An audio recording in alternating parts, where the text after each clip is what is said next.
빌립보서 2장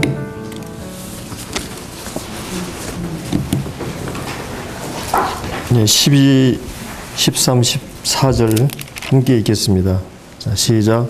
그러므로 나의 사랑하는 자들아, 너희가 나 있을 때뿐 아니라 더욱 지금 나 없을 때에도 항상 복종하여 두렵고 떨림으로 너희 구원을 이루라. 너희 안에 행하시는 이는 하나님이시니 자기의 기쁘신 뜻을 위하여 너희에게 소원을 두고 행하게 하시나니 모든 일을 원망과 시기가 없이 하라.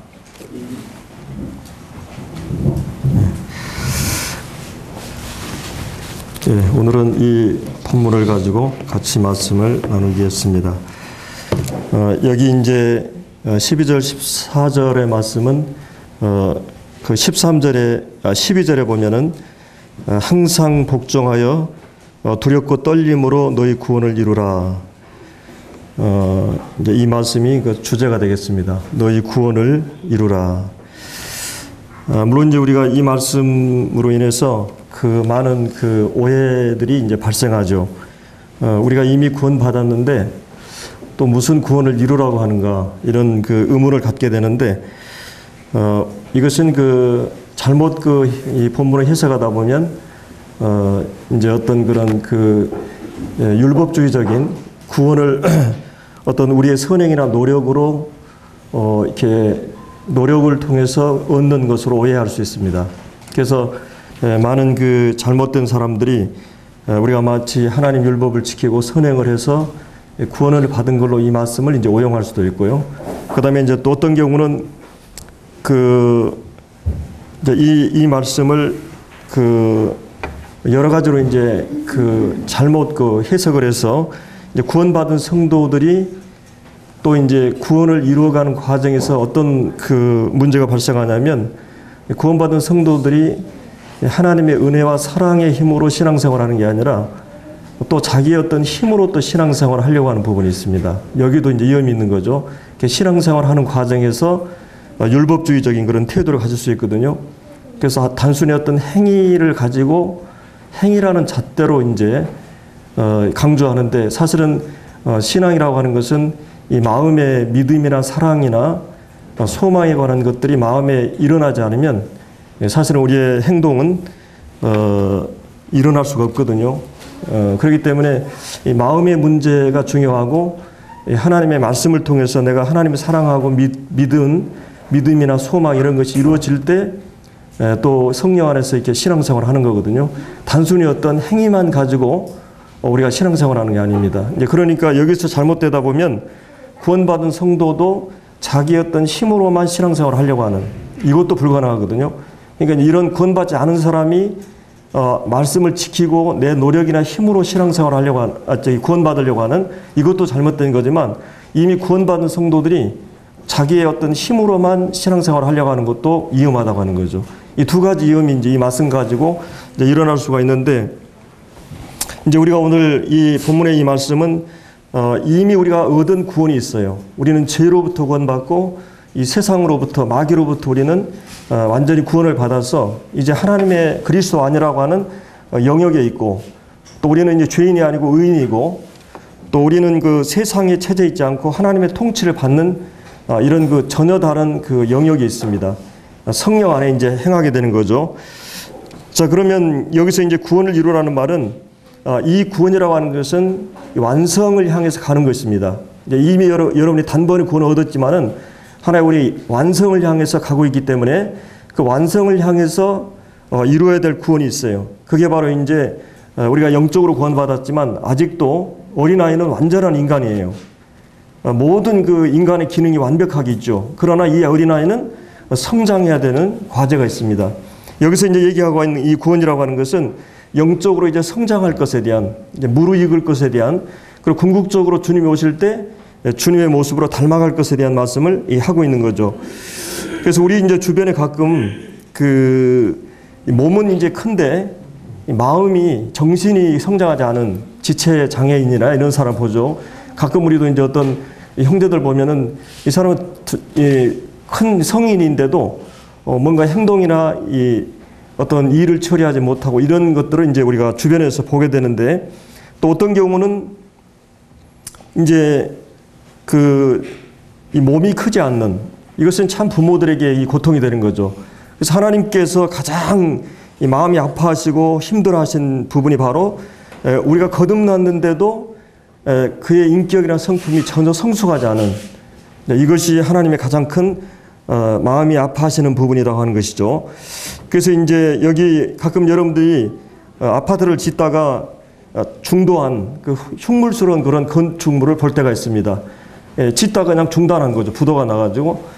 근데 이제 이런 경우는 우리가 그런 걸 보면서 굉장히 흉측하게 보이는 것을 이렇게 느끼는데 아마도 우리가 주님께서 여러분들이 구원받고 나서 제대로 성숙하지 않고 그냥 어떤 중단된 상태라고 했을 때 어떻겠느냐는 생각을 하게 됩니다. 그래서 이제 어떤 의미에서 우리는 하나님께서 이 설계도 이 건축을 할 때 완전한 조감도를 갖고 이 건축을 하는 거죠. 그래서 주님께서 이제 예수 그리스도라고 하는 인격을 조감도로 이렇게 세워놓고 그 설계도대로 우리를 만들어 갔습니다. 결국 우리가 주님의 형상을 닮아가는 사람들로 세워가시는 거죠. 그래서 이제 이 본문에서 이 사도 바울은 이제 그 전에 했던 말씀을 계속 이어가면서 사실은 이 갈등 문제를 얘기하다가 예수님이 어떻게 우리를 위해서 돌아가셨는가, 그리고 주님에 의해서 하나님과 우리가 화목되고 또 이 이방인과 유대인이 하나 되는 이런 하나됨을 위해서 주님이 십자가에 다시 달리셨고 또 그 일을 통해서 하나님 아버지를 경외하고 사랑하고 아버지 하나님을 만족시키려고 하는 우리 주님의 이 간절한 열망이 십자가를 통해서 마침내 이루어지고 그런 우리 주님의 말씀을 복종하고 순종하는 그 일을 하시는 이 예수님에 대해서 하나님께서 모든 이름에 뛰어난 이름을 주시고 또 모든 무릎을 예수의 이름이 꿇게 하시고 거기 이제 10절에 보면 이 하늘에 있는 자들, 천사들, 땅에 있는 이 구원받은 성도들이나 모든 인류들, 그리고 이제 땅 아래에 있는 사람은 모든 지옥의 영들을 말하는 거죠. 모든 이름이 이제 예수의 이름에 꿇게 하시는, 물론 여기서는 진정으로 이 주님의 사랑을 깨닫고 굴복하는 사람들이 있는가 하면 지옥에서 굴복하는 사람들도 있죠. 그래서 이제 예수 이름에 꿇게 하시고 예수 그리스도를 주라 시인해서 하나님 아버지께 영광을 돌리게 하는 이제 이런 말씀을 보게 됩니다. 그래서 하나님께서 이 말씀은 우리가 성숙을 요구하는, 우리가 영적으로 이렇게 잘 무르익은 과일처럼 잘 익은 밥처럼 설익지 않고 이게 설익게 되면 이렇게 먹기가 쓰고 그러죠. 그래서 이 뿌리 깊은 나무나 건물처럼 우리를 정말 이렇게 이 깊은 물은 소리가 나지 않고 또 수레가 가벼우면 소리가 요란한 것처럼 우리가 주님의 마음으로 주님의 인격으로 무르익고 성숙하기를 바라는 그런 의미에서 이 말씀이 요구되고 있다는 거죠. 이제 너희 구원을 이루라 이 말씀인 이제 그런 의미를 갖고 있습니다. 그래서 이제 우리가 이 본문에서 이 성경에서는 이 구원에 대해서 어떻게 말씀하고 있는가? 이제 이 성경에 보면 구원을 얻었고 에베소서 2장 8, 9절에 보면 너희가 그 은혜를 인하여 믿음으로 구원을 얻었나 이것이 너희에게서 난 하나님의 선물이라. 구원을 얻었나니 이 과거 완료 시제죠. 우리는 단번에 구원을 얻었어요. 그 다음에 이제 또 한 가지 오늘 본문에 나온 대로 구원을 이루라. 이게 현재 진행입니다. 구원 받고 나서 주님 오실 때까지 계속 우리는 이제 성장해가는 요구를 받고 있는 거죠. 그리고 이제 이 로마서 8장 23절에 보면 우리가 몸의 구속을 기다린다. 그래서 우리 몸과 영과 혼이 완전하게 변형되어서 영화로운 몸으로 변화될. 그래서 이게 전문적으로 칭의, 성화, 영화라 그러죠. 그럼 여기 이 처음의 구원은 죄의 형벌이나 심판으로부터 구원받아요. 단번에 얻은 구원이죠. 그 다음에 여기서 이 구원은 죄의 세력이나 영향력으로부터 구원받아요. 그러니까 여러분이 구원받았지만 우리 안에는 죄의 세력이 실제하고 있어요. 그래서 여전히 이 죄에 길들여진 내가 이 죄에게 끌려다닐 수가 있거든요. 마치 여러분들이 두 가지 강아지가 하얀 강아지, 검정 강아지가 있는데 이 동일한 나이의 강아지를 누가 이기게 할 수 있냐면은 한쪽을 계속 굶기는 것이에요. 굶기는 것입니다. 그리고 한쪽을 계속 건강하게 먹이는 것이에요. 그럼 힘이 돼 세지게 되면 지배하게 됩니다. 여러분들 영적으로 죄의 세력과 이 새로운 그 생명의 세력이 있는데 이 두 세력 간에 공존하고 있어요. 그래서 우리 안에 갈등이 있는 거거든요. 근데 이제 내가 예를 들어서 이쪽에 세력에 힘을 줄 수도 있고 이쪽에 세력에 힘을 줄 수도 있어요. 물론 내가 거기에 선택에 그 결정하는 나한테 있지만은 결국은 무엇을 더 많이 먹이느냐 중요해요. 내가 계속 말씀을 먹고 내 믿음과 사랑과 소망의 동기부여를 받고 영적으로 충만해지고 이렇게 말씀으로 충만해지면 이 하나님 말씀이 풍성히 내 안에 거하면 피차 서로 권면하고 사랑하면서 교제하게 되고 그런 신앙생활이 자연스럽게 이루어지게 되는 점. 근데 이 먹이는 것을 계속 굶어버리면 내가 이 죄의 힘에 의해서 끌려다게 되는 거죠. 그래서 이제 이런 그 죄의 세력으로부터 구원이고 그다음에 이 주님이 오실 때 구원받는 것은 죄의 존재나 자체로부터 구원받습니다. 그래서 이것은 이제 영적인 구원이라고 그러죠. 처음에 구원은. 그다음에 이것은 성품이나 혼적인 구원이에요. 그리고 이것은 몸의 구속이에요. 이 몸이. 그러니까 이제 3단계로 우리 영적으로 이 영적인 눈을 뜨고 영혼이 구원받고 이제 계속해서 성품이 주님의 형상을 닮아가고 마침내 3단계는 이 몸이 주님 안에서 변형되어서 주님을 만나게 됩니다. 이걸 이제 위치적인 신분적인 변화라 그래요. 의인에서 죄인이 의인되고 단번에 이루어진 거죠. 그리고 이제 이것은 그 경험적인 성화예요.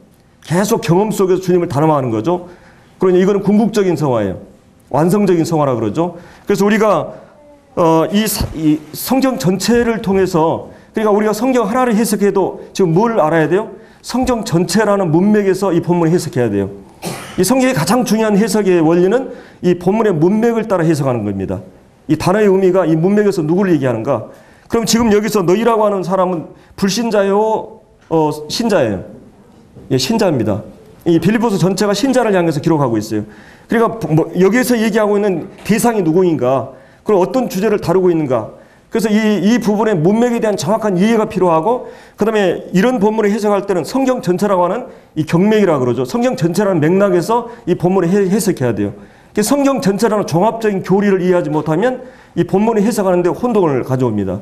그래서 이 어떤 그 전체적인 중심적인 핵심적인 교리들을 이해하지 않으면 이 본문의 해석에 혼동이 올 수가 있는 거죠. 자, 그러면 이제 여기서 우리가 이 3단계 이제 이 구원의 과정이 있습니다. 근데 여러분들이 구원받고 나서 주님 안에서 내가 잘하는 것보다 못하는 때가 더 많습니다. 그렇죠? 내가 그냥 주님을 위해서 잘 사는 것보다 못하는 게 많아요. 그리고 오히려 이 죄에 오랫동안 길들여져 있기 때문에 자칫 잘못해 죄에 끌려가게 됩니다. 죄를 범하게 되고 계속 거기에 습관이 들고 마치 이 노예 생활을 평생 한 사람이 이게 신분이 바뀌어졌다 그래서 당장 그렇게 되는 게 아닙니다. 한국 사람들이 한국에서 오랫동안 살다가 미국에 가게 되면 미국 사람들하고 생활하는데 그냥 물을 마는데 호로록 마시기도 하고 이 라면 먹을 때도 이렇게 하는데 우리 한국 사람들은 자연스러워 그게. 우리하고는 그게 별로 문제가 안 돼요. 근데 거기에는 굉장히 어떤 A에 벗어난 일이거든요.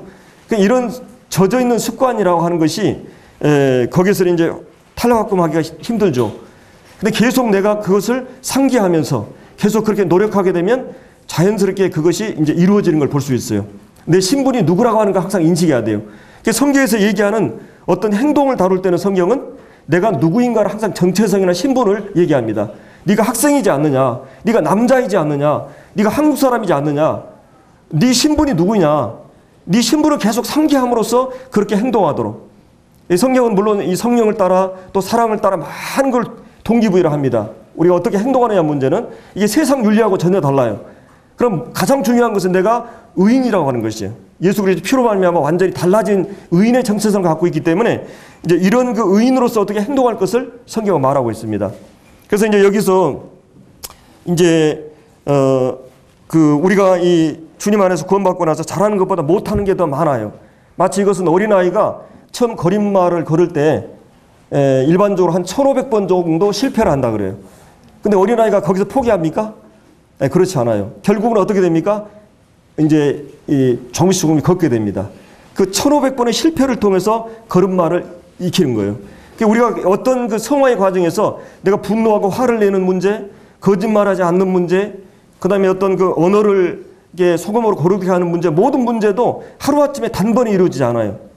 구원받는 것은 단번에 이루어져요. 궁극적인 성화도 단번에 이루어져요. 그러나 우리가 구원받고 나서 우리 인격이 변화되는 것은 많은 시간 동안 걸립니다. 그리고 우리가 이제 예를 들어서 내가 이 거짓말하는 문제에 대해서 약한데 이런 부분에 있어서 내가 극복했다. 근데 어느 날 가다가 그냥 전에는 그냥 하루에 막 한두 번 막 계속 그렇게 했는데 가면 갈수록 그렇게 줄어드는 것이에요. 이 성화라고 하는 것은 그런 걸 얘기하는 것입니다.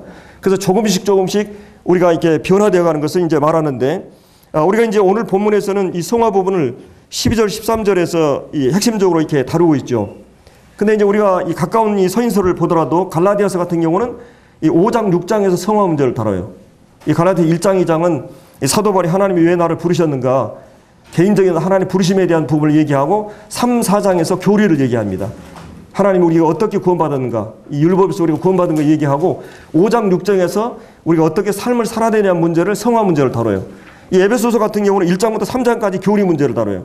4장부터 6장까지를 성화 문제를 다룹니다. 특별히 4장, 5장에 집중적으로 이 성화 문제를 다뤄요. 그리고 이제 이 빌립보서 같은 경우는 어떤 일정한 이 형식이 있잖아요. 어떤 주제를 다루는 게 아니라 자서전적으로 이 복음에 대한 바울의 태도는 어떤가, 예수님에 대한 나의 태도는 어떤가, 그리스도를 닮아가고자 하는 이 3장에 보면 그런 나의 태도는 어떤가, 주님과의 자기의 관계를 빌립보 성도들이 얘기하면서 성화 문제를 본격적으로 다루는 게 아니에요. 한두 구절에서 이렇게 잠깐 지나가는 거죠. 그리고 골로새서 같은 경우도 1장부터 2장까지 교리고 3장부터 4장까지 성화를 집중적으로 다룹니다. 그래서 오늘 이 본문을 해석하기 위해서는 다른 성경 병행 구절을 이렇게 살펴봐야 돼요. 그러니까 이 성화를 다루는 다른 본문을 이렇게 서로 이렇게 비교해 가면서 성경을 이해해야만이 성경이 확실히 이해해 줄 수 있어요. 예를 들어 어떤 경우는 너희가 서로 사랑해라. 예를 들어서 우리가 이제 지금 달동네에 불이 났어요. 이 불이 났는데 화재 사건이 난 거죠. 그래서 우리 이제 그 A라는 기자가 이제 우리 도영재예요. 도영재는 그 시인이에요. 그래서 달동네 불 났다는 것을 시적으로 이제 표현하는 거예요. 그다음에 우리 문영재는 상상력이 창의력이 뛰어난 그런 그 기자로서 소설 형식으로 이거를 달동네 불 났다는 걸 얘기해요. 그리고 이제 이 조영재는 굉장히 이렇게 논문 이렇게 3분 수필 강의하는 식으로 제가 말하는 스타일이 그러잖아요. 그 수필식으로 이걸 기록했어요. 자, 그러면 세 사람 기자가 지금 달동네에 불났다는 것을 시적으로 얘기해요. 달이 뜨는 어느 날 밤 해가지고 쫙 시로 이제 얘기하고, 그 다음에 이제 우리 문영재님은 그 얘기를, 스토리를 탁 전개하며 소설식으로 하면서 얘기를 해요. 근데 이제 결론은 뭐예요? 지금 뭘 얘기하는 거예요? 달동네 불났다는 게 핵심 주제예요. 그러니까 거기서 엉뚱한 데로 나가면 안 되는 거죠. 달동네 불났다는 것을 이 메시지에서 놓쳐버리면 우리는 성경에서 얘기하고자 하는 핵심을 놓쳐버리는 겁니다. 그러니까 하나님께서 우리에게 이 마태, 마가, 누가, 요한도 내 기자를 통해서 예수님의 생애를 다각도에서 조명을 하죠. 그러니까 우리가 앞에 나가서 설교하는 형제님들도 다 달라요. 하나님께서 다양한 그런 양식과 장르를 주셨어요. 그런 개성과 특성을 주셨어요. 그 비본질 문제는 다양해요. 본질의 메시지는 틀리면 안 돼요. 근데 이 본질을 왜곡시킬 수가 있어요. 다른 것에 의해서. 그러니까 여기서 중요한 것은 오늘 사도 바울이 뭘 얘기하고자 하느냐. 한 가지 주제는 뭐냐면 성화 문제를 다뤄요. 어떻게 우리가 그리스도를 닮아가느냐의 문제를 다뤄요. 근데 오늘 이 본문에서는 한두 구절로 바울이 얘기했어요. 근데 이 갈라디아서나 에베소서나 그 다음에 골로새서, 특별히 에베소서 같은 경우는 아주 장황하게 이 문제를 심층 있게 다룹니다. 그러면 이 갈라디아서는 어떻게 얘기합니까? 우리가 시간이 없기 때문에 다 볼 수는 없고 성령의 소욕과 육체의 소욕을 얘기해요. 우리 속에는 두 소욕이 공존하고 있다는 것이, 성령의 소욕을 따르면 육체의 소욕을 이기게 되고 육체의 소욕을 따르게 되면 성령의 소욕을 따르지 못하게 된다는 거예요. 그리고 에베소서에는 옛사람을 벗어버리고 새사람을 입으라. 옷장의 옷을 얘기해요. 여기 따르라 이 말은 마치 그 목축을 할 때 그 어떤 그 목자를 따르라는 말이에요. 이 소욕을 따르라. 이 두 가지 소욕에 대해서 내가 어느 쪽을 쫓아가느냐 이 문제입니다. 그 다음에 이제 이 골로새서 같은 경우는 너희 지체를 죽이라. 옛사람이 지체를 죽이고 새사람의 이 소욕을 따르라. 똑같은 부분을 거기서 자세하게 얘기하고 있어요. 그럼 이제 우리가 오늘 이 본문에서 이제 두 가지 이제 중요한 이 부분이 있는데, 한 가지는 이 성화 부분에 있어서 그러면 하나님이 성화에 있어서 어떤 역할을 하시고, 그 다음에 사람이 우리 인간이 이 성화 부분에서 어떤 역할을 하는가. 여기도 이제 극단들이 있어요. 하나님이 다 하신다. 이게 워치만이 사상이에요. 아니 인간이 다 한다. 이게 누터 사상입니다. 그리고 이제 장로교 쪽은 이 하나님의 주권을 강조해요. 감리교 쪽은 인간의 자유의지를 강조해요. 그럼 오늘 본문을 우리가 자세히 보면 이 두 가지를 동시에 강조하고 있어요. 100% 하나님의 주권과 100% 인간의 책임이 이 본문에 담겨져 있다고 하는 것이죠. 그럼 먼저 우리가 13절에 한번 보죠. 자, 너희 안에 행하시는 이는 누구시에요? 하나님이시니. 자, 이 성화를 이루는 데 있어서 주체적인 주도적인 역할을 누가 하시냐면 하나님께서 이 성화를 이루시는데도 역시 역사하셔요. 우리가 이 구원받을 때 예수님을 통해서 구원을 이루실 때도 아들을 통해서 이 구속을 완성하신 분이에요. 하나님이. 그리고 이제 우리 안에서 성화를 이루는데도 성령을 통해서 우리 안에서 그 일을 계속하고 계셔요. 하나님이. 주도적으로 일을 하고 계셔요. 그리고 주님이 오실 때도 역시 하나님께서 우리를 완전하게 변화될 일을 하게 됩니다. 하나님께서 구속사의 모든 경륜을 관장하시고 감독하시고 주관하신다는 거예요. 이것이 이제 굉장히 중요해요. 왜 그러냐면 여러분들이 이 성화가 된다고 하는 것은 정말 우리가 생각할 때 죽었다 깨나도 안 되는 부분이 있다고 생각이 돼요. 여러분 예를 들어서 쉽게 얘기하면 여러분 죄를 이기라는 말이거든요. 죄를 극복하고 이기라는 말인데 그리고 더 적극적으로는 하나님이 요구하시는 율법을 하나님 사랑하고 이웃 사랑하고 하나님이 요구하시는 그 삶을 살아내라고 하는 말인데 과연 우리가 이것을 인간의 독단적으로 인간의 실력이나 도덕적인 힘으로는 불가능해요. 이걸 마치 어떤 말이냐면 우리에게 무리로 걸으라. 하늘을 나르라 이런 말이에요. 이거는 중력의 법에 의해서 떨어질 수밖에 없어요. 이 죄의 세력이 그렇게 강해요. 근데 이 중력의 법을 초월하는 힘이 있어요. 그게 이제 비행기고 새들이에요. 이 수소를 통해서나 이 힘을 가지고 성령을 통해서 이 모든 것을 초월하는 그 힘이 있어요. 그래서 우리가 성령을 타버리면 성령의 충만을 받으면 이 삶이 가능하게 돼요. 성령 충만하고 주님의 사랑이 내 안에 충만하게 되면 이 삶이 가능하게 된다는 거죠. 무리를 걸을 수 없지만 배를 타면 가능해요. 성령을 쫓아 행하면 그 삶이 가능해요. 예를 들어 여러분들이 그런 생각을 해요. 내가 이제 이 주님이 요구하는 삶을 살기 위해서 내가 한번 힘써보겠다 하고 내가 이게 주변 정리를 다 하고 주님 잘 섬기겠다 이렇게 생각할 수 있는데 그거는 무슨 말과 같냐면요. 껌껌한 밤에 내가 여기 다 정리하고 청소한 다음에 내가 이제 새로 시작하겠다는 말이거든요. 여기서 이제 중요한 일이 뭐예요? 불을 켜는 일이에요. 이게 교회에 나와서 말씀의 빛을 받고 내 영혼이 새로운 사랑의 그 동기부여를 받고 사랑의 어떤 회복이 이루어질 때 믿음이 회복될 때 가능한 거예요. 여기서 하나님께서 우리 안에 소원을 동호 행하셔요. 성령의 소욕과 육체의 소욕이 있는데 이것은 강력한 하나의 세력입니다. 여러분들이 이 세력을 스스로의 힘으로는 거의 이기기가 불가능합니다. 우리 속에 있는 욕구가 얼마나 강하냐면 이 사람 속에는 이 안전에 대한 욕구, 이 무리 짓고 싶은 욕구, 뭔가를 보살펴주고 싶은 욕구, 이 애완동물을 사람들이 수요가 계속 늘어난다 그러죠. 이 새로운 것을 갈망하는 그런 욕구. 여러분들이 집안에 이미 가지고 있는 물건이 많은데 계속 새로운 걸 갖고 싶어 하죠. 지배하려는 그런 욕구. 그 다음에 이 싸우려고 하는 그런 욕구. 이것이 스포츠를 통해서 합법적인 그런 스포츠를 통해서 우리가 그런 욕구를 채우는 거죠. 건강하고 싶은 욕구. 원래 이 펩시콜라하고 코카콜라의 그 경쟁 속에서 펩시콜라가 이기게 됐는데 그게 이제 이 탄산을 그 펩시콜라에서 아마 뺀 걸로 제가 알고 있는데 이것이 건강에 좋지 않다는 것을 이제 알게 됐어요. 그래서 이 사람들의 마음은 그것이 강하기 때문에 오랫동안 전통적인 코카콜라를 능가했다는 말을 제가 이제 보았습니다. 또 욕을 하고 싶은 욕구. 그래서 어떤 식당에는 막 욕하는 그 욕쟁이 할머니한테 막 가서 욕을 먹기도 하고 브랜드의 명예에 대한 욕구, 이 성욕. 이런 우리 안에는 강렬한 욕구가 있어요. 이 죄의 세력. 그 다음에 이 육체의 욕구가 있어요. 갈라디아서 5장에 나오는 그 욕구를 내가 이기고 승리할 수 있는 거는 무슨 힘이냐? 이 성령의 욕구가 아니고는 성령의 힘이 아니고 이걸 이길 수가 없어요. 그 사람들은 자기도 모르게 어떤 중독에 빠져서 그 중독증에서 헤어나지 못하는 것이에요. 근데 이거를 이길 수 있는 것은 역시 성경 안에서 이 대한 습관이라 그러죠. 내가 이미 굳어진 그 중독과 습관에서 이길 수 있기 위해서는 그것보다 더 능가한 힘이 우리 안에 있어야 돼요. 어떤 나라가 다른 나라를 정복할 때 그 정복하기 위해서는 3배의 힘이 필요하다 그래요. 그렇기 때문에 우리 안에 있는 강력한 욕구, 이 중력과 같은 이걸 우리의 스스로 힘으로 들 수가 없어요. 어린아이한테 무거운 걸 들라고 하는 것처럼 우리는 스스로 힘으로는 이걸 들 수가 없어요. 죄를 이길 수도 없고 의를 행할 수 있는 능력도 없어요. 근데 놀라운 사실은 바로 우리 안에 이 성령의 능력을 통해서 성령의 힘을 통해서 그렇기 때문에 성령의 인도하심에 민감해야 되고 우리가 성령을 근심하게 하거나 성령을 소멸하면 안 돼요. 여러분들 예를 들어서 어떤 죄를 범한다. 예를 들어서 어떤 형제에 대해서 용서하는 마음이 없다. 그런 분노나 미우는 마음이 있다. 사랑하지 않는다. 이 마음이 계속 내 안에 있다. 죄악을 품게 되면 기도가 응답되지 않을 뿐만 아니라 성령이 소멸되어 버립니다.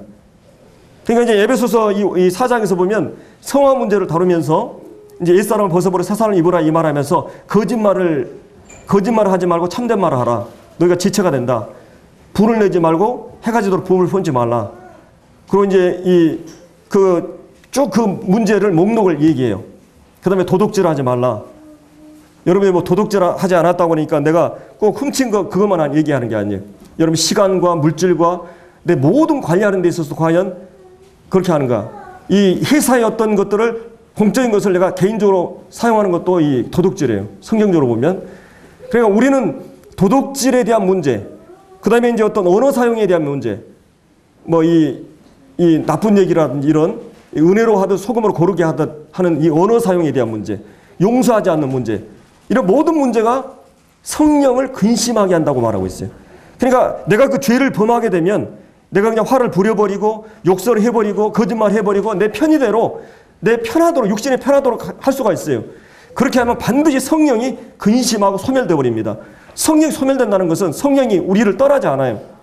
뭐 구약성경에는 성령이 돌았다 떠났다 이러지만 구원받은 성도들에게는 신약시대에서는 이제 성령이 한번 내주하면 영원히 내 안에 내주하시게 돼요. 다만 이 성령이 내 안에 주도적으로 역사하지 않아요. 말씀을 깨달아지지 않아요. 마음에 이제 기도가 막혀요. 예배의 마음이 이렇게 팍팍해요. 말씀이 깨달아지지 않아요. 교회 가고 싶은 마음이 없어요. 성령의 인도하심에 막는 것은 죄를 범하는 것이. 성령은 굉장히 거룩한 영이기 때문에 죄에 대해서 민감합니다. 우리가 그냥 무리하게 막 해도 되는 것 같지만은 그때 성령이 우리 안에 중단하게 돼 있어요. 우리 안에 영적인 역사를 중단하게 됩니다. 그것이 마음이 답답하고 불안하고 막 이렇게 되는 것이에요. 그렇기 때문에 성령의 역사를 근심하게 하고 성령을 소멸하게 되면 우리가 이 성령이 우리 안에서 역사를 중단하게 된다고 하는 것이에요. 그래서 이제 우리가 이 성화 문제에 있어서 먼저는 하나님께서 주도적으로 역사하기 때문에 성령이 우리를 이끌어 가도록 이 성령이 우리 안에서 소원을 두고 행하신다 그랬어요. 그럼 여기서 얘기하는 소원이라고 하는 것은 내 소원을 얘기하는 게 아니에요. 내 기분이나 감정이나 내가 하고 싶은 욕구를 얘기하는 게 아닙니다. 내 속에 있는 내가 원하는 욕구를 얘기하는 게 아니에요. 왜 우리가 기도가 응답되지 않습니까? 야고보서 4장 1절에 보면 너희가 얻지 못하면 구하지 아니하며 구하여도 얻지 못하면 정욕으로서 우리가 잘못 구합니다. 우리의 기도의 90%가 내 욕구나 내 이기적인 욕망을 위해서 기도하는 경우가 많아요. 근데 그것을 하나님께서 응답하지 않습니다. 때로 그거를 응답하지만 영혼을 파리한다 그랬어요. 시편에 보면. 어떤 기도를 하나님이 응답하지만 그 영혼을 파리하게 할 수가 있어요. 이스라엘 백성들이 이 고기가 먹고 싶어가지고 막 하나님께 원망했을 때 하나님이 그들에게 고기를 허락하시지만 그 영혼의 상태를 파리하게 만들었어요.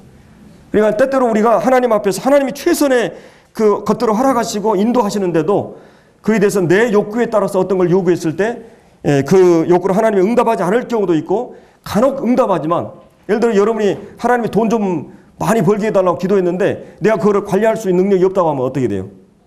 여러분이 그 며칠 전에 어떤 그 입담이 좋은 그 텔레비전 누굽니까? 한 사람이 돈이 많으니까 이 사람이 뭐 일주일에 2,500 한 달이면 1억 벌잖아요.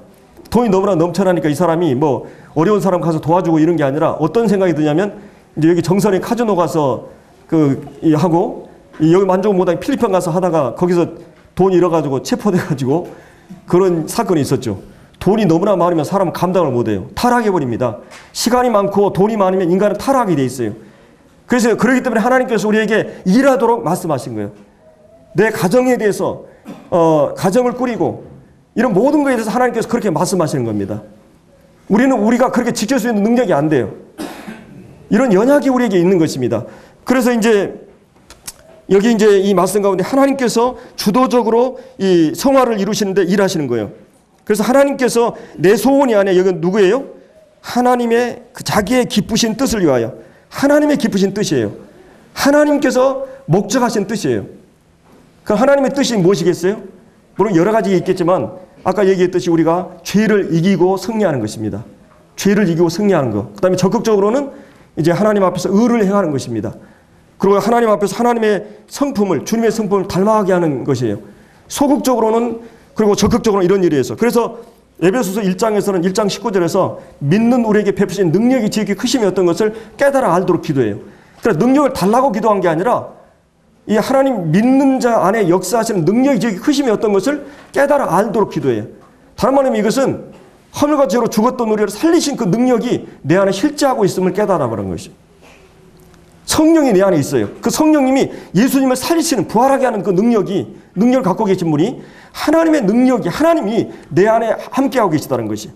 나는 안 돼, 너는 못해 막 하면서 자기 정당화 합리화시키면서 세상 깊이 들어가 살고 죄를 범하면서 계속 우리는 어떤 일을 합니까? 하나님은 그 통하지 않아요. 하나님이 내 안에 계시다고 하는 것이. 그리고 우리를 도와주기 위해서 돕는 자로서 내 안에 계신 겁니다. 그래서 우리가 하나님의 성령의 도우심을 따라 행하게 되면 그런 이 주님이 요구하는 삶을 살게 되는 것이에요.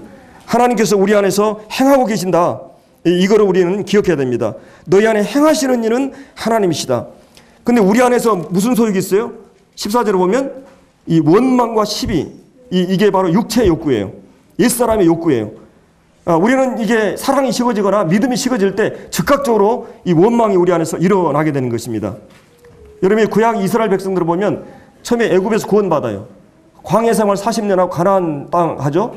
구원을 얻었고 광야 생활 40년은 구원을 이루어가는 과정이에요. 그리고 가나안 땅을 정복했을 때 이제 궁극적인 구원을 받게 되는 거죠. 근데 광야 40년을 하나님이 이 40년 동안 이스라엘 백성들이 원망한다는 단어가 이게 이 자료 보니까 21번 나와요. 계속 그들은 지도자들 때문에 원망하고 끊임없이 원망을 계속합니다. 이 원망은 이 불평을 품고 수군거리고 투덜대는 시비하고 이 악이 있는 그런 논쟁과 다툼, 의심, 재판하고자 하는 그런 마음, 이것이 이스라엘 백성들의 전 생애 가운데 자주 일어났어요. 길이 이상하면 먹을 것이 없으면 여하튼 환경에 의해서나 지도자에 의해서나, 그리고 거기에 이 섞여 산 물이, 애굽에서 구원받지 않은 사람들이 섞여가지고 그 섞여가지고 있는 사람들이 이 욕심이 많아가지고 그 사람들이 의해서 이제 이런 원망이 일어나는 걸 볼 수 있습니다. 열두 정탐꾼을 할 때도 그러고, 이 모세가 미리암이 모세가 이제 구수여인을 취했을 때도 그러죠. 그리고 이제 이 고라와 나단과 이 아비람의 이 반역도 그렇습니다. 계속 이스라엘 백성들은 한마디로 얘기해서 하나님께서 그토록 능력과 영광과 기적을 통해서 보여주었지만 그런 조금만 상태가 안 좋아지면 원망하고 시비하고 그래요. 바로 여기서 나오는 14절에 나오는 우리가 영적으로 상태가 나빠지면 즉각적으로 일어나는 게 원망과 시비예요. 원래 이 원망은 사랑이 식어질 때, 시비는 믿음이 식어질 때 일어나요.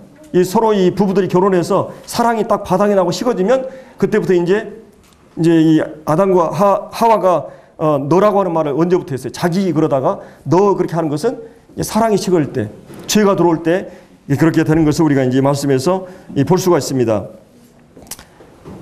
우리가 중요한 것은 이 모든 고난과 위기 앞에서 바르게 반응한 성도들이 있었어요. 야곱이나 요셉이나 다윗, 똑같은 조건이었지만 그런 위기나 어려움이 왔을 때 그들은 하나님 앞에서 믿음으로 반응했기 때문에 그들은 달랐어요. 이 갈렙과 여호수아도 그렇고, 그래서 하나님께서 그들을, 그러니까 고난이 있다고 하는 그 자체가 우리에게 의미가 있는 게 아니라 고난 앞에서 우리가 어떤 태도를 보이느냐예요. 여러분이 고아들 보세요. 고아들이 다 고생을 많이 하고 그렇지만 훌륭한 사람이 많지 않아요. 10명 중에 한두 명 훌륭한 사람이 있어요. 그 사람은 고생을 많이 했다는 것이 중요한 게 아니에요. 고난이 많이 있다고 하는 게 중요한 게 아닙니다. 내가 그 고난 앞에서 어떻게 대응하느냐, 어떤 태도를 보이느냐, 하나님께 뭔가 뜻이 있다, 내 인생에 분명한 어떤 섭리가 있다, 그리고 이 고난을 통해 내가 주고자 하는 교훈이나 메시지가 있다, 이거를 소화하고 그 상황 속에서 하나님 앞 수용하고 받아들였을 때, 이 고난이 왔을 때 우리가 환영하고, 그리고 그랬을 때 우리가 인내가 형성되고 인격이 다듬어져 가는 것입니다. 그래서 이제 우리가 이 원망과 시비, 이것이 바로 옛사람의 성품이고 육체 소욕이에요. 그리고 하나님께서는 우리 안에 계속 이 선한 소원을 우리 안에서 일으키시는 일들을 우리 안에서 하는 것을 이 말씀 가운데 보게 되는 것입니다. 그래서 이제 이런 그 두 가지 강력한 그런 세력이 우리 안에 공존하고 있는데 하나님이 기뻐하신 뜻을 따라야 돼요. 이제 12절의 말씀이 그 말씀이에요. 이 사랑하는 자들아, 정말 이 사도 바울은 이 빌립보 성도들을 향해서 정말 이 목자로서, 부모로서 내 사랑하는 자들아, 정말 이 말은 그 사도 바울의 사랑을 담아 던지는 말이에요. 우리 성도들에게 우리가 피차 간에 우리는 피차 사랑을 받고 사랑을 해야 될 대상들이죠. 나의 사랑하는 자들아. 우리 모든 성도를 향해서 이런 마음을 가져야 되겠죠. 나의 사랑하는 자들아. 우리 한 프로 구속받고 십자가의 은혜가 어떤 걸 알고 십자가를 통해 하나님의 사랑이 어떤 걸 깨달았기 때문에 바로 그 전에 십자가를 얘기하다가 그런 내 사랑하는 자들아. 십자가 우리를 하나로 묶었잖아요. 이 십자가의 은혜로 사랑으로 우리가 한 구속받은 자들이 됐어요. 그래서 내 사랑하는 자들아. 그러면서 너희가 나 있을 때뿐만 아니라 나 없을 때에도. 사도 바울이 이렇게 훌륭한 일꾼이 이제 복음 전하고 얼마 안 돼서 그냥 감옥에 들어가 버리잖아요. 일꾼이 부재한 상태예요. 사도 바울은 여기서 얘기하고자 하는 것은 자기의 많은 경험을 통해서 그토록 그 훌륭한 일꾼이 없어져도 하나님은 너희 속에서 역사하심을 기억하라는 말이에요. 너희 안에서. 하나님 계속 우리 안에서 역사하심을 기억하라. 그 상관없이 하나님이 일한다고 하는 것을 상기시켜주고 있는 것입니다. 그래서 이제 여기서 중요한 것은 그 우리가 10절에서 얘기했던 우리 주님께서 8절에서 죽기까지 복종하신 이 주님처럼 항상 복종하여 두렵고 떨림으로 너희 구원을 이루라. 그래서 여기서 얘기하는 것은 이 하나님이 주신 소원에 순종하는 것입니다. 그것에 복종하는 것이 그 뜻에. 그리고 이 원망과 시비를 거절하고. 그래서 여기 이제 우리가 이 복종과 이 두려움으로 너희 구원을 이루라 이렇게 말하고 있습니다. 그래서 이 부분에 대해서 이제 우리가 해야 될 책임, 하나님께서 우리 안에 계속 주도적으로 역사하셔요. 성령을 통해서 우리가 소원을 일으키시고 공적인 메시지는 개인적으로 하나님 말씀을 주셔요. 그래서 말씀이 아니면 우리에게 이 소원이 바르게 되지 않아요. 예를 들어서 우리가 구약에 보면 묵시가 없으면 방자해야 한다 그랬어요. 계시가 없으면, 비전이 없으면, 하나님 주신 어떤 꿈이 없으면 이 요셉도 하나님 주신 꿈이 있었어요. 그 하나님 주신 계시와 꿈에 의해서 그 묵시에 의해서 그 소원이 그 안에 일어났던 것입니다. 여러분도 아마 이 구원받고 나서 여러분의 소원이 일어날 것입니다. 구원받은 성도들에게 이 소원이 있어요. 구원받지 않은 사람에게 이 소원이 없어요. 혹 우리 가운데 구원받지 않은 사람이 있는가 저는 두려워요. 성령이 없는 사람이 있는가 두려워요. 여러분 성령이 있는 사람은 특징은 뭐냐면 이 소원이 일어납니다. 말씀에 대한 갈망이 있어요. 물론 내가 병들고 상태가 나빠지면 이 소원이 안 일어날 수 있습니다. 그러나 여러분에게 이 성령을 통해서 성령이 내주한 사람은 우리 안에 소원이 있어요. 주님을 닮아가고 싶은 마음, 기도하고 싶은 마음, 그래도 내 육신이 약해서 안 되는 것 때문에 안타까워하는 마음, 이런 그 말씀에 대한 이 갈망과 소원이 우리 안에 있습니다. 여러분 만약 이 소원이 없다면, 의에 대한 갈증이 없다면 이 사람 자체는 구원받지 않은 사람이에요. 종교인이에요. 형식적으로 모든 것을 그냥 하나님 얘기하고 기도가 다 할 수 있지만은 그 사람의 생명이 없어요. 여러분에게 하나님의 생명이 있다면 반드시 갈증이 있습니다. 소원이 있어요. 여러분 성령이 우리 안에 주신 소원이 있습니까? 물론 우리가 이 소원을 무시할 때가 있어요. 소원을 그냥 거절할 때가 있어요. 내 육체의 힘이 강해가지고 자주 그러면 주님이 이제 그때는 그냥 중단해 버립니다. 그리고 그때는 하나님의 징계가 들어갈 수 있어요. 여러분 안에 이 소원을 따라서 우리가 이 주님을 섬겨야 됩니다. 하나님이 성령이 우리 안에 소원을 계속 주시는데 그 소원을 이제 복종하라는 말이에요. 항상 복종하여 하나님이 주신 그 계시와 인도하심과 그 성령을 쫓아 행하는 일에 복종하라는 것입니다. 우리 주님께서 하나님의 뜻 앞에 자기를 비우시고 사랑으로 하나님 말씀을 계명을 순종하는 것처럼 나의 계명을 가지고 지키는 자라야 나를 사랑하는 자라 그랬어요. 계명을 순종하지 않으면 그 주님 사랑하는 게 아닙니다. 그래서 이 성령이 우리 안에서 이렇게 역사하시는데 그 성령의 소원을 따라서 그런 양심이 가장 잘 알아요. 누가 말하지 않아도 그리스도는 양심이 있어요. 그리고 그리스도는 양심이 회복되어 갑니다. 원래 이 양심도 많이 왜곡되고 이 잘못된 것 때문에 이게 막 화인 맞아지고 그러거든요. 근데 이 양심이 회복돼요. 믿음을 갖게 되면. 그래서 이 양심이 계속 그리스도인들도 양심 관리를 잘해야 돼요. 하나님이 양심을 따라 행하도록 이렇게 해야 됩니다. 그래서 이 양심이 마비되게 되면 믿음이 파손되게 돼요. 믿음을 담을 수 있는 것은 양심이거든요. 그 양심을 지키는 게 굉장히 중요해요. 사도 바울도 그의 서신서에서 내가 양심을 따라 하나님을 섬겼다 이런 얘기를 하고 경계의 목적, 내가 이렇게 경계하고 막 주의를 시키는 목적이 뭐냐면 이 선한 양심과 청결한 마음, 거짓이 없는 믿음에 나는 사랑을 위해서 주의를 시킨다고 하고 있어요. 그래서 이제 여기서 이 항상 복종하는 것. 그 다음에 이제 이 두 번째는 이 두렵고 떨린다는 말씀이 이제 여기 나오고 있습니다. 이 두렵고 떨리는, 여기서 이제 두렵고 떨린다는 말은 여러분이 정말 하나님을 아십니까? 여러분이 그러니까 하나님을 안다는 말은 내가 영생이 있다는 말이에요. 영생은 유일하신 하나님과 예수 그리스도 아는 것이에요. 여러분 생명이 있다고 하는 것은 하나님을 알게 됐다는 말이에요. 그리고 하나님께서 예수 안에 나타난 그 사랑을 알게 됐다는 말이에요. 예수 그리스도를 알게 되고 하나님을 알게 됐어요. 여러분 하나님을 알게 되면서 여러분 어떤 반응이 일어납니까? 그 하나님을 신뢰하게 되고 하나님 사랑하게 됐어요. 그 신뢰심이 더욱 강해지는 게 믿음이 견고해지고 성장한다는 말이에요. 그 예수 하나님을 알게 되면 사랑이 더 일어나요. 이런 놀라운 하나님의 사랑 앞에 나는 사랑으로 반응하게 됐어요. 그래서 이제 이런 내가 사랑하는 그 사람에 대해서 예를 들어서 제가 제 아내를 사랑하고 정말 내 아내를 좋아하면 어떻게 됩니까? 나보다 훨씬 더 잘생기고 그러면 불안하죠. 근데 한 가지는 뭐예요? 내가 정말 내 아내를 사랑하고 그러면 어때요? 무리하게 하지 않아요. 예의를 갖추는 것이죠. 여러분 하나님을 아십니까? 정말 하나님에 대해서 사랑하고 경외합니까? 여기서는 이 두렵다는 말은 경외한다는 말이에요. 그러니까 하나님 앞에서 무리하고 막 방자하게 행동하는 것은 하나님 경외하지 않은 태도예요. 하나님을 경외하는 사람은 하나님 앞에서 경건한 삶이라는 것은 그분 앞에서 이 태도를 말하는 것이에요. 경건은. 그래서 두렵고 이 말씀이 나오죠.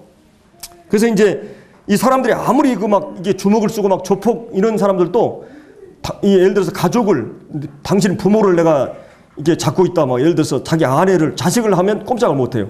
그렇게 강하고 막 해도 가족은 내 사랑의 대상이기 때문에 끝까지 할 수 없는 거예요. 그런 것처럼 정말 내가 주님은 어떤 분입니까? 내 목숨을 걸고 사랑할 대상이에요. 그 주님 앞에 나는 어떻게 살아야 돼요? 여기 사실은 구원받고 성도들이 약간 긴장이 늦춰지고 아니라고 태만해졌어요. 사도 바울이 지금 그런 성도들을 향해서 너희 구원을 두렵고 떨림으로 이루라는 말을 하고 있는 것입니다. 정신을 차리고 긴장하라는 말이에요. 그리고 하나님 앞에서 하나님이 어떤 분이냐? 그래서 하나님이 경외한다는 말은 살아가는 대상이 하나님이 상처받는 것을 볼 수가 없다는 말이에요. 하나님 마음을 아프게 하는 것이 견딜 수 없는 마음이래요. 요셉이 유혹을 받았을 때 내가 이 큰 악을 행하여 어떻게 하나님께 득지하리까? 그런 하나님을 경외하는 사람이었어요. 하나님 앞에서의 삶을 산 것이에요. 내가 이걸 행하면 하나님이 얼마나 마음 상하고, 예를 들어서 여러분들이 부모님이 있으면 우리가 참 삶이 울타리가 되죠. 탈선은 잘 안 하게 돼요. 부모님 마음이 아프다고 하는 것 때문에. 내가 어떻게 된다 이걸 떠나서 내가 이렇게 하면 어머니가 아버지가 얼마나 아파할까. 하나님을 경외한다. 하나님을 여러분 아버지로 안다. 그러면 여러분은 하나님 마음을 아프게 하는 것을 두려워해야 돼. 그것이 두려움이에요. 경외심이란 말이에요. 그 다음에 떤다는 말은 이 사랑하는 사람을 상처받지 않기 위해서 하는 것뿐만 아니라 이 떤다고 하는 말은 죄를 지으면 이제 이 죄를 지을까 봐 떨린다는 말이에요. 이 주님은 우리가 죄에서 완전히 구원받았지만 여전히 죄에서 자유롭지 않아요. 이 세상을 살아가면서 죄를 범하게 되죠. 그리고 이 죄는 결과적으로 죽음을 가져오거든요. 그리고 이 죄를 짓게 되면 원수들이 해방하고, 그 다음에 이 죄를 짓게 되면 정죄하고, 사단이 양심의 담력을 잃어버리고, 죄를 짓게 되면 성령의 인도하심이 중단되어 버려요. 그리고 이 죄를 계속 보면 양심이 파괴됩니다. 경건이 훼손되어 버려요. 그래서 이 죄에 대한 이 두려움을 얘기하는 것입니다. 하나님에 대한 경외심과 죄에 대한 떨림을 가져야 돼요. 내가 복음주의자들이 굉장히 위험한 것은 내가 은혜로 구원받았으니까 이제 율법에서 자유되었으니까 이제 마음대로 살아도 된다는 사고가 일어날 수 있어요. 우리가 마땅히 살아야 될 삶을 살지 않으면서도 그 일에 대해서 전혀 가책이 없다고 하는 거예요. 내가 이 예배를 드리고 내가 마땅히 복음을 전하고 내가 부부로서 아내로서 삶에 마땅한 책임을 하지 않아도 나는 아무런 가책이 없다고 하는 거. 이건 성경적으로 위험한 것입니다. 사도 바울은 그 얘기를 하고 있는 것이에요. 내가 무슨 일을 하다 좀 마음 상하면 나 그만두겠다, 안 하겠다. 이것이 무슨 마음이에요? 여기 사도 바울은 하나님에 대한 사랑 때문에 경외하라. 경외하는 태도를 보여라. 그리고 이 책임을 다하지 않는 죄를 쉽게 생각하는 부분에 대해서 이 떨리는 마음을 가지고 너희의 구원을 이루라고 바울은 말하고 있는 것입니다. 그렇기 때문에 우리가 이 두렵고 떨림으로 이 성령의 인도하심과 음성에 민감하고 주님 주심 앞에 온 존재를 통해서 내 전 삶을 통해서 그분 앞에 복종하고 그 말씀 앞에 항복하고 따라가야 되는 것이죠. 이거 이 사도 바울이 여기서 요구하는 메시지입니다. 나는 주님을 믿고 나서 얼마나 내가 변화되었는가, 내 인격의 변화가 얼마나 되어졌는가, 이것을 다시 한번 이렇게 돌아보면서 이 주님께서 오늘 이 주신 말씀들을 이 마음에 이렇게 깊이 새기고 정말 그 두렵고 떨림으로 너희 구원을 이루라. 물론 이것은 노예적인 막 두려움에서 그냥 공포적인 그런 것은 아니에요. 그 사랑 앞에 내가 항복되었고 그 사랑 앞에 나는 어떤 삶을 살아야 되느냐. 그래서 이 항상 이 복종해서 두렵고 떨림으로 이 구원을 이루어가는 우리가 되어야 되겠습니다. 기도하고 마치겠습니다.